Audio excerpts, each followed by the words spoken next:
toughest passes I've ever seen. A short shoot pass with two cars running nearly the same speed.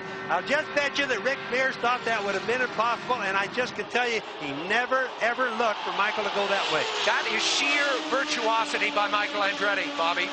Don't you agree? That was an incredible one of the finest pieces of driving, one of the hardest pieces of driving I've seen. And Sam, it's very difficult to pass somebody on the outside like that, and especially a car that's just as fast. And from Bobby Unger's point of view, a position on the track that he was not expected. But here is Rick Mears now in the same position as Mears, who has been driving a very different line. This race takes Michael Andretti 187 laps into the record book. The fight is at the front. Our hats off to him now.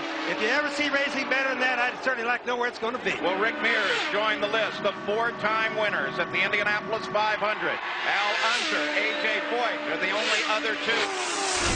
Now less than 2 miles for Rick Mears. If he holds on, he will become the third four-time winner of the Indianapolis 500 here on the 75th running of the great race. Chris Mears as Rick runs the straightaway.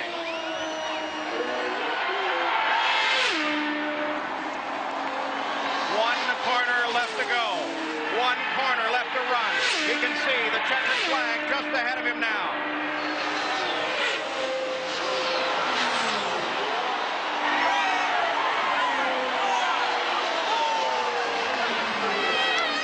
Mears has accomplished what only 2 men have before. He is now a 4-time winner of the 500 as he waves to Michael Andretti, who is alongside in the crowd. I mean, I tell you, I'm tickled to death. I never dreamed of getting 1 here, let alone 3, let alone 4. So I'm just tickled to death. Tell you, the Marlboro guys, the team did a tremendous job. I mean, this is our backup car.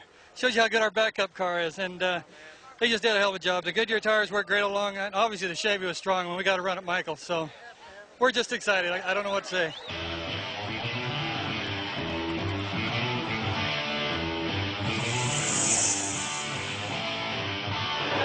Neither car in contest at the moment. Scott Goodyear trying desperately to make up the distance. He's inching up on Al Unser Jr. And Scott Goodyear is now right there, right behind Little Al. He follows Little Al down the main straightaway. Anywhere Little Al goes, there is Scott as well. At first, you weave back and forth like that, you scrub off a little bit of speed too, but Scott has nothing he can do except to follow him because he needs the drafting.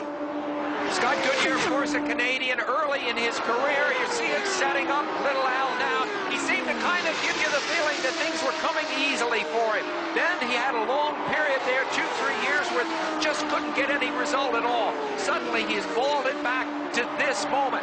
He can see the possibility of winning the Indy 500 if he can make 1 pass. But he has got to pass one of the savviest, canniest, and most determined drivers in the business. A lot of that's going to come from the old sprint car days. That's where Little Al came from, was go-karts and sprint cars. He's got a lot of savvy on how to keep somebody from passing. The 198th lap in the record books. On this lap in 1989, Emerson Fittipaldi and Little Al touched wheels. Little Al hit the wall. Fittipaldi went onto the west.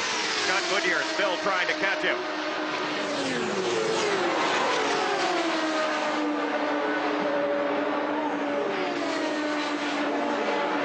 Right now, there's no traffic involved in front of him, Paul. This is what got him the last time.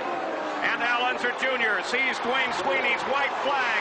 2.5 miles. 1 more lap to go. If Scott Goodyear has a chance, the time is now. Don't forget, 10 years ago, John Cox and Rick Mears raced on the last lap for the finish. John Cox won that one. That was experience over Rick Mears' relative inexperience. Will that happen again here today? They're on the backstretch. 223 miles an hour on the last lap. No traffic involved.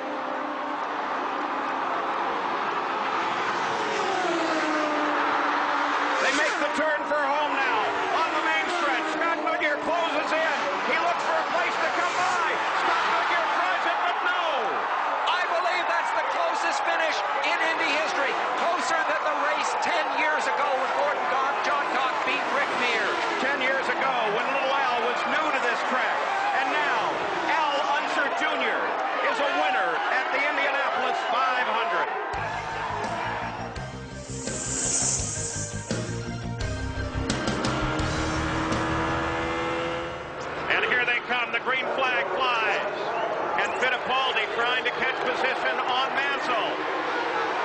this inexperience for Mansell, giving it over to Fittipaldi. And look at Lyondike as he moves the second plate. Desperate pass by Ari Lyondike. A very good pass.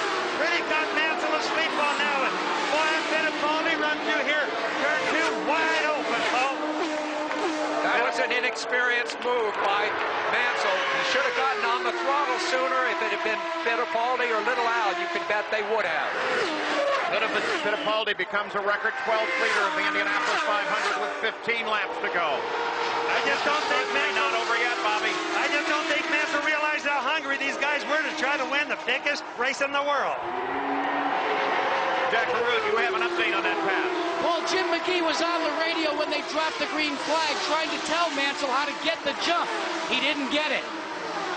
That comes from experience. He's learned all day, but he didn't learn that part. Devlin through here, Lyondike through here, and then Mansell all hooked up. Nigel Mansell is now desperate. They really jumped him on the last restart. He is now going to have to drive the race of his life if he has any chance at all of catching Fittipaldi. Off of turn 2. And Mansell hits the wall. He hits the wall but keeps going. As we watch now for the white flag that will indicate Fittipaldi has just 2.5 miles to go for his second win at the Indianapolis 500. And there it is. Another Penske car heading into the record book. 2.5 miles to go. Fittipaldi works through the short chute, now into the second turn. One more full straightaway to run. 2 corners, a short chute, and then half a stretch, and Fittipaldi will be home. Lyondike tried to close, couldn't do it, dropped even further back. In fact, it may become a battle for second between Mansell and Lyondike. Here comes Fittipaldi, Emerson Fittipaldi. The final turn for home, the checker flag, and Emerson Fittipaldi has won his second Indianapolis 500. Fittipaldi led only the last 16 laps of the race to score Roger Penske's 9th Indianapolis 500 victory.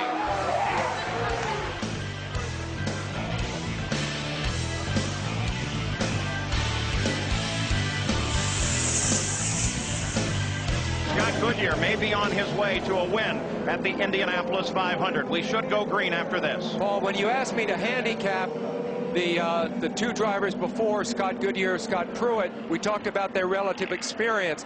And in fact, it was the least experience of the 2 that had trouble. Once again, to compare them in experience, it's Scott Goodyear with 6 years of racing here, Jacques Villeneuve in his second.